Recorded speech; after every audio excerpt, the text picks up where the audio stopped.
최근 YTN이 단독 보도했던 척추치료병원 수사정보 유출 의혹 등과 관련해서 경찰이 서울 서부경찰서와 해당 병원에 대해서 본격적인 강제 수사에 착수했습니다.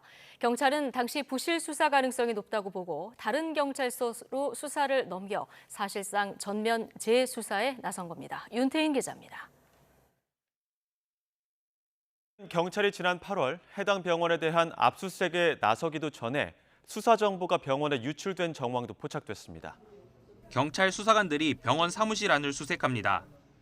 다른 사무실에는 압수물로 보이는 의료 정보 관련 서류 뭉치가 방을 가득 채울 정도로 쌓여 있습니다. 대리 수술 의혹으로 한 차례 수사를 받은 병원에 대해 경찰이 다시 한번 강제 수사에 나섰습니다. 해당 병원은 대리 수술과 함께 비싼 비급여 항목 재료를 치료에 썼다고 속이거나 감염 우려가 있는 의료기기를 재사용한 혐의를 받아왔습니다.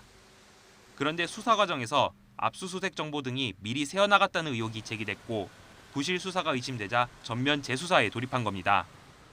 일단 경찰은 관련 수사를 기존 서울 서부경찰서가 아닌 마포경찰서로 이첩시키고 기존 수사팀장의 정보 유출 의혹에 대해서는 서울청 수사팀을 중심으로 조사를 진행해왔습니다. 경찰은 이 과정에서 병원이 압수수색에 대비해 비급여 항목 치료 재료 등 관련 서류를 조작한 정황을 확보한 것으로 확인됐습니다.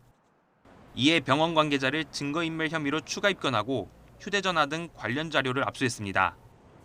또 서울 서부경찰서와 담당 수사팀장 A경감의 자택도 함께 압수수색했습니다. 자체 감찰과 수사를 받아온 A경감에 대해서는 압수수색 이후 대기 발령 조치를 내렸습니다. 경찰이 A경감의 수사정보 유출 여부나 아내를 통한 청탁금지법 위반 의혹과 관련해 구체적 단서를 잡았다는 분석이 나오는 이유입니다. 지금까지 경찰은 이번 사건에 연루된 관계자를 9명 넘게 피의자로 입건했습니다.